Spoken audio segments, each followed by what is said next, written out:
Alright guys, here's chapter 24. This is a kind of a long chapter. It's got some dry stuff in it. Aunt Alexandra has a group of women.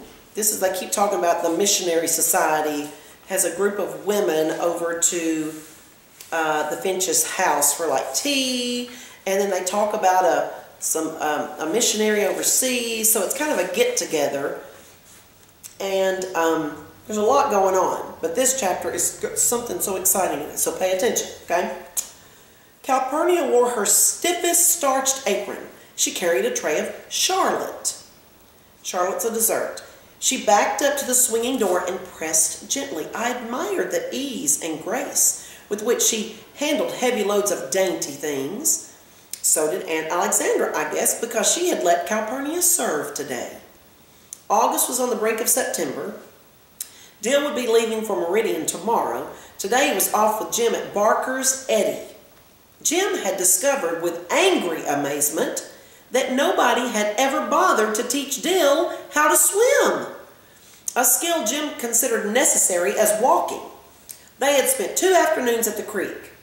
They said they were going in naked and I couldn't come, so I divided the lonely hours between Calpurnia and Miss Maudie. Today Aunt Alexandra and her missionary circle were fighting a good fight all over the house.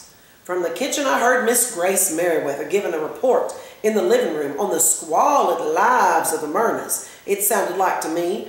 They put the women out in huts when their time came, whatever that was. They had no sense of family. I knew that'd distress Auntie. They subjected children to terrible ordeals when they were 13. They were crawling with yawls and earworms. They chewed up and spat out the bark of a tree into a communal pot and the men got drunk on it. Immediately thereafter, the ladies adjourned for refreshments. I didn't know whether to go into the dining room or stay out. Aunt Alexandra told me to join them for refreshments. It was not necessary that I attend the business part of the meeting, she said it bore me. I was wearing my pink Sunday dress, shoes, and a petticoat, and reflected that if I spilled anything, Calpurnia would have to wash my dress again for tomorrow. This had been a busy day for her, so I decided to stay out. Can I help you, Cal? I asked, wishing to be of some service. Calpurnia paused in the doorway. You be as still as a mouse in that corner, she said, and you can help me load up the trays when I come back. The gentle hum of ladies' voices grew louder as she opened the door. Why, Alexandra, I never saw such Charlotte, just lovely. I never can get my crust like this, never can. Well, who'd have thought little dewberry tarts? Calpurnia? Well, who'd have thought it? Anybody tell you that the preacher's wife, well, she is, and that other one's not walking yet? They became quiet, and I knew they had all been served. Calpurnia returned to put my mother's heavy silver pitcher on a tray.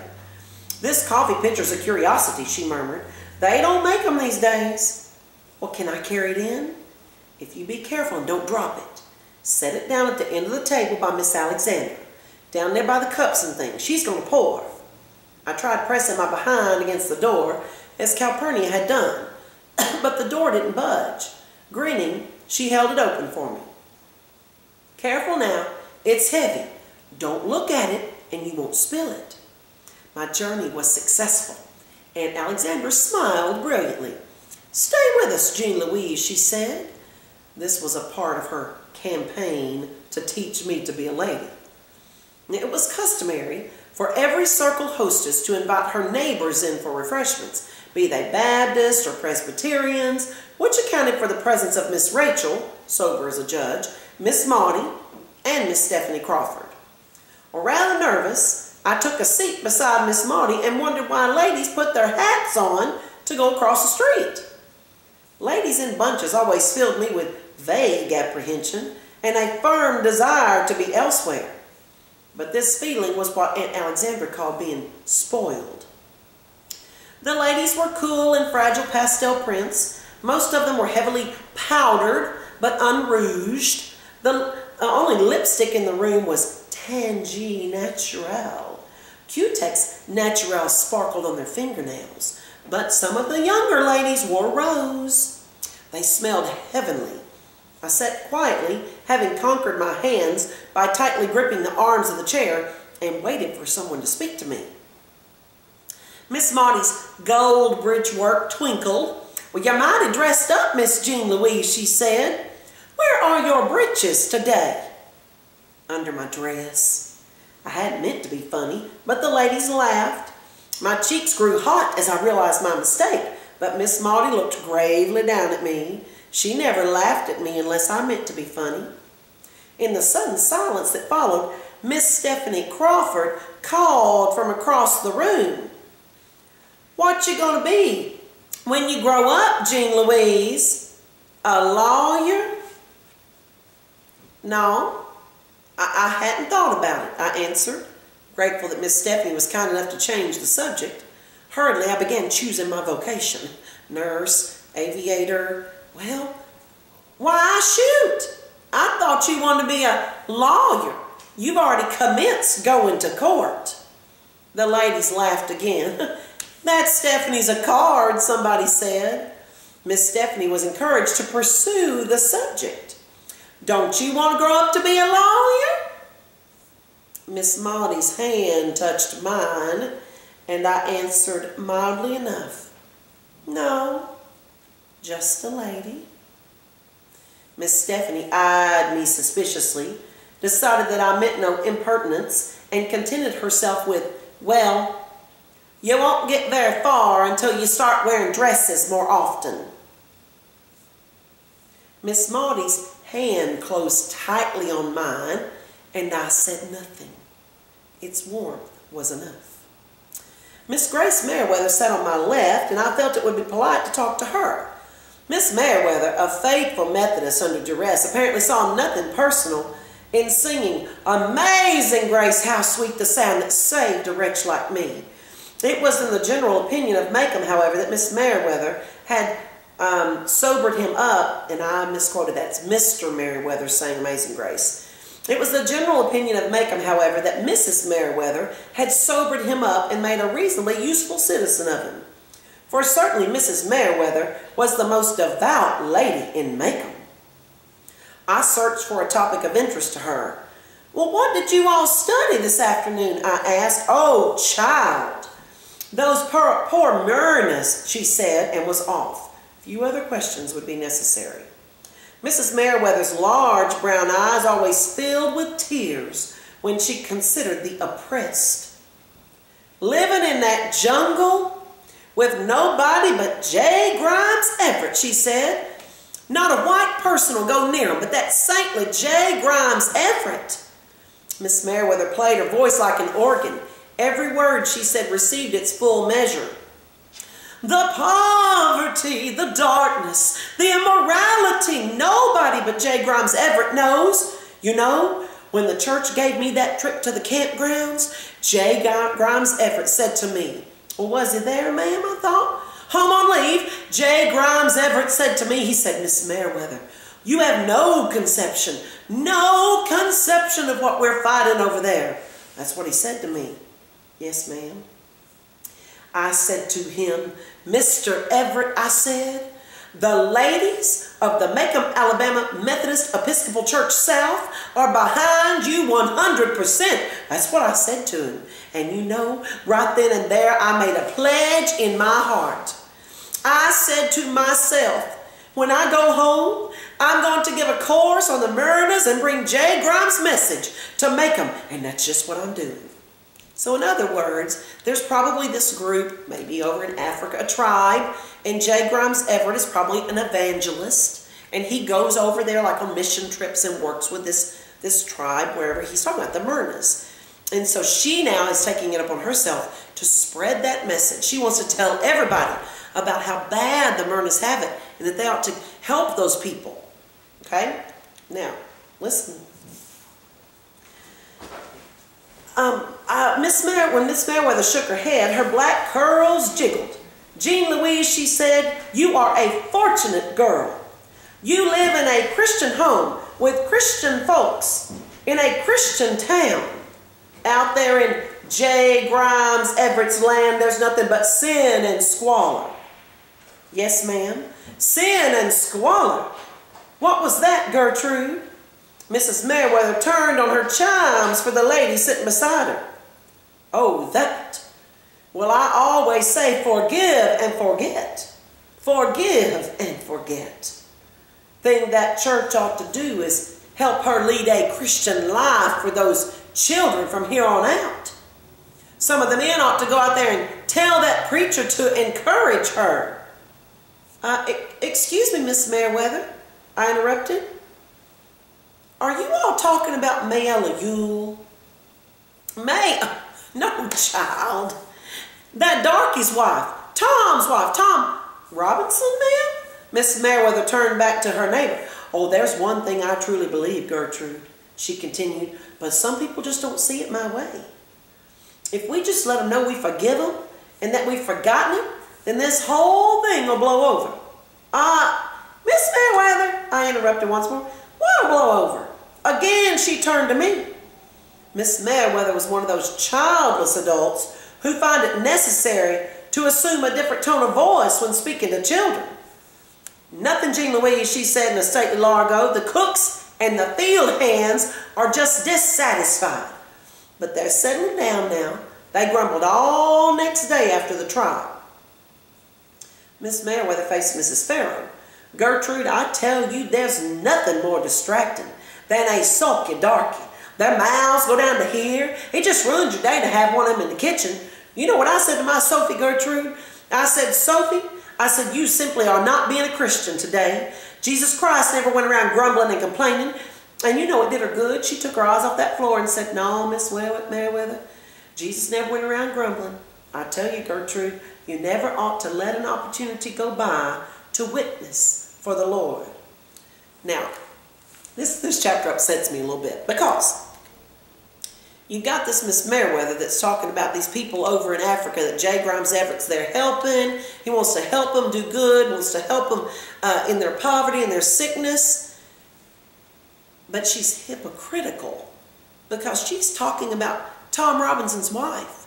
She's talking about people who help them in their homes and the ladies that work for them and the field hands in the area, the black people in the area. And she's talking bad about them, but yet she wants to help all these other people overseas. She's being hypocritical. I was reminded of the ancient little organ in the chapel at Finch's Landing. When I was very small, and if I had been very good during the day, Atticus would let me pump its bellows while he picked out a tune with one finger. The last note would linger as long as there was air to sustain it. Mrs. Merriweather had run out of air, I judged, and was replenishing her supply while Mrs. Farrow composed herself to speak. Mrs. Farrow was a splendidly built woman with pale eyes and narrow feet. She had a fresh permanent wave, and her hair was a mass of tight gray ringlets. She was the second most devout lady in Macomb. She had a curious habit of prefacing everything she said with a soft, sibilant sound. By the way, the author uses soft, sibilant sound, alliteration, because listen to how Mrs. Farrow speaks. Grace, she said, it's just like I was telling Brother Hudson the other day. So, Brother Hudson, I said, looks like we are fighting a losing battle. A losing battle, I said. Doesn't matter to him one bit. We can educate him until we're blue in the face. We can try till we drop to make Christians out of them. But there's no lady safe in her bed these nights, he said to me. Miss Farrow, I don't know what we're coming to down here. So I told him that was certainly a fact. Mrs. Merriweather nodded wisely. Her voice soared over the clink of coffee cups and the soft bovine sounds of the ladies munching their dainties. Gertrude, she said, I tell you, there are some good but misguided people in this town. Good but misguided. Folks in this town who think they're doing right, I mean. Now, far be it from me to say who, but some of them in this town thought they were doing the right thing a while back. But all they did was stir them up. That's all they did. Might have looked like the right thing to do at the time. I'm sure I don't know. I'm not red in that field, but sulky, dissatisfied.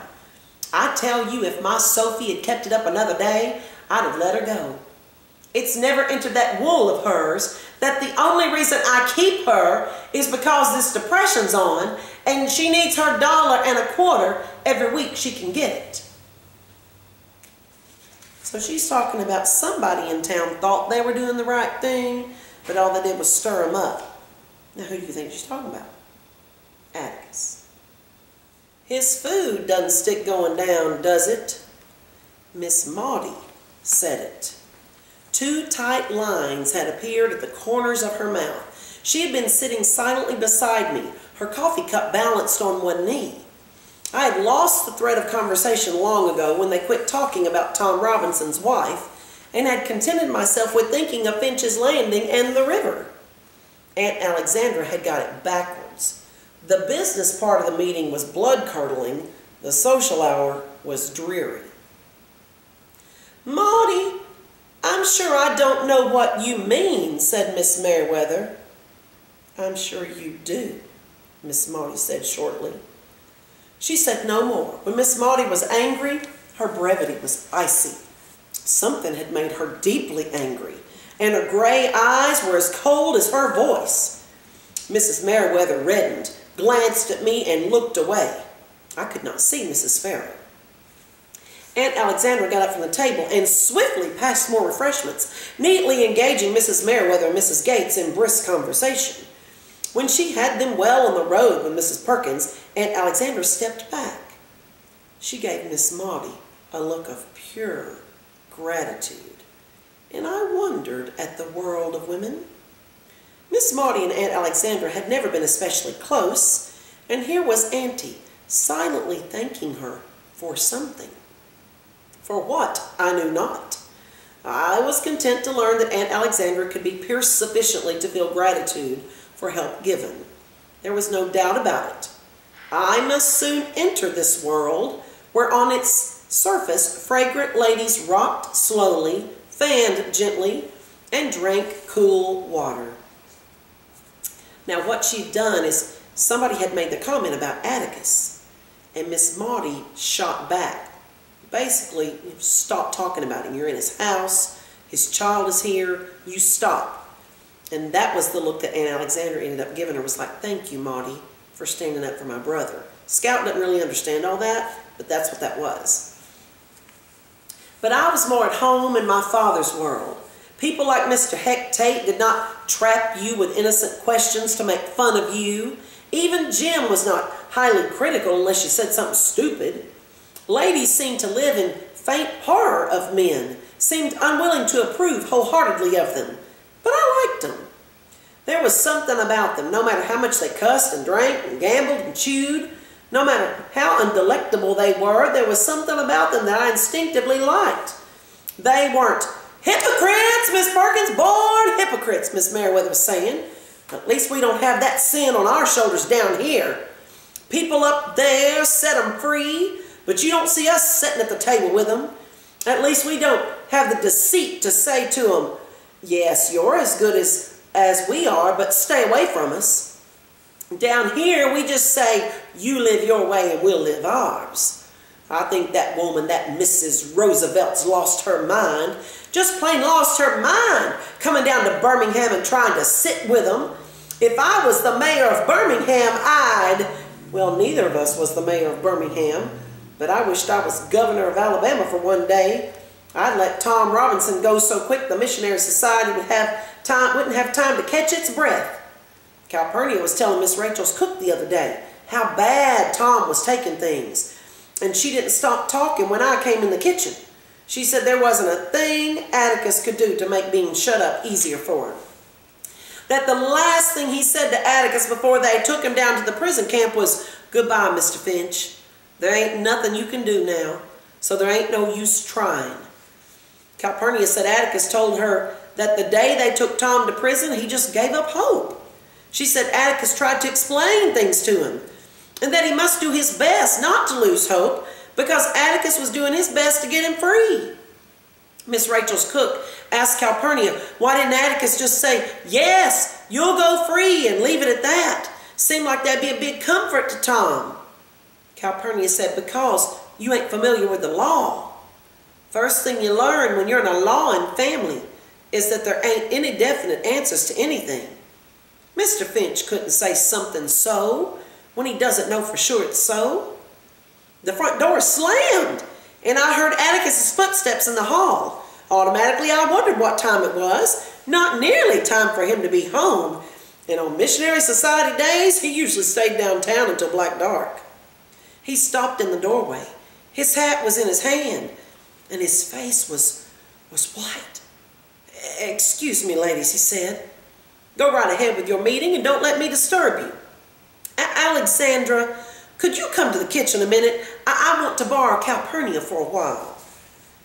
He didn't go through the dining room, but went down the back hallway and entered the kitchen from the rear door. Aunt Alexandra and I met him. The dining room door opened again, and Miss Maudie joined us. Calpurnia had half risen from her chair. "Cal," Atticus said, "I want you to go with me out to Helen Robinson's house." "What's the matter?" Aunt Alexandra asked, alarmed by the look on my father's face. "Tom's dead." Aunt Alexandra put her hands to her mouth. "They shot him," said Atticus. "He was running. It was during their exercise period. They said he just broke into a blind raving charge at the fence and started climbing over right in front of them." "Well, didn't they try to stop him? Didn't they give him any warning?" Aunt Alexandra's voice shook. "Oh, yes. The guards called to him to stop. They fired a few shots in the air, then to kill. They got him just as he went over the fence. They said if he'd had 2 good arms, he'd have made it. He was moving that fast." 17 bullet holes in him. They didn't have to shoot him that much. "Cal, I want you to come out with me and help me tell Helen." "Yes, sir," she murmured, fumbling at her apron. Miss Maudie went to Calpurnia and untied it. "This is the last straw, Atticus," Aunt Alexandra said. "That depends on how you look at it," he said. What was one Negro, more or less, among 200 of them? He wasn't Tom to them. He was an escaping prisoner. Atticus leaned against the refrigerator, pushed up his glasses, and rubbed his eyes. "We had such a good chance," he said. "I told him what I thought, but I couldn't in truth say that we had more than a good chance. I guess Tom was tired of white men's chances and preferred to take his own. You ready, Cal?" "Yes, sir, Mr. Finch." "Well, then let's go." Aunt Alexandra sat down in Calpurnia's chair and put her hands to her face. She sat quite still. She was so quiet I wondered if she would faint. I heard Miss Maudie breathing as if she'd just climbed the steps. And in the dining room, the ladies chattered happily. I thought Aunt Alexandra was crying. But when she took her hands away from her face, she was not. She looked weary. She spoke and her voice was flat. "I can't say I approve of everything he does, Maudie, but he's my brother. And I just want to know when this will ever end." Her voice rose. "It tears him to pieces. He doesn't show it much, but it tears him to pieces. I've seen him when... What else do they want from him, Maudie? What else?" "What does who want, Alexandra?" Miss Maudie asked. "I mean this town. They're perfectly willing to let him do what they're afraid to do themselves. It might lose them a nickel. They're perfectly willing to let him wreck his health doing what they're afraid to do. Be quiet. They'll hear you," said Miss Maudie. "Have you ever thought of it this way, Alexandra? Whether Macomb knows it or not, we're paying the highest tribute we can pay a man. We trust him to do right. It's that simple." "Who?" Aunt Alexandra never knew she was echoing her 12-year-old nephew. "A handful of people in this town who say that fair play is not marked white only. The handful of people who say a fair trial is for everybody, not just us. The handful of people with enough humility to think, when they look at a Negro, there but for the Lord's kindness am I." Miss Maudie's old crispness was returning. The handful of people in this town with background. That's who they are. Had I been attentive, I would have had another scrap to add to Jim's definition of background, but I found myself shaking and couldn't stop. I had seen Enfield Prison Farm, and Atticus had pointed out the exercise yard to me. It was the size of a football field. "Stop that shaking," commanded Miss Maudie, and I stopped. "Get up, Alexandra. We've left them long enough." Aunt Alexandra rose and smoothed the various whalebone ridges along her hips. She took her handkerchief from her belt and wiped her nose. She patted her hair and said, "Do I show it?"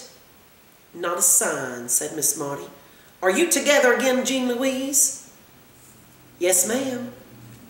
"Then let's join the ladies," she said grimly. Their voices swelled when Miss Maudie opened the door to the dining room. Aunt Alexandra was ahead of me, and I saw her head go up as she went through the door. "Oh, Miss Perkins," she said, "you need some more coffee. Let me get it." "Calpurnia's on an errand for a few minutes, Grace," said Miss Maudie. "Let me pass you some more of those dewberry tarts. Did you hear what that cousin of mine did the other day? The one who likes to go fishing?"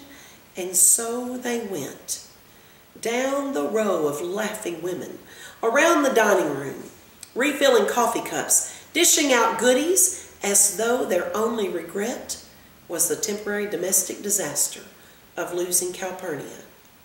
The gentle hum began again.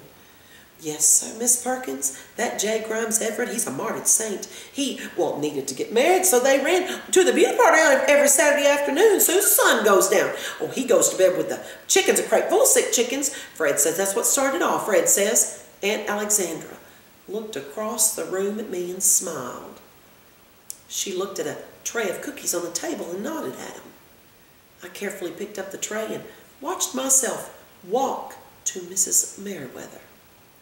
With my best company manners, I asked her if she would have some.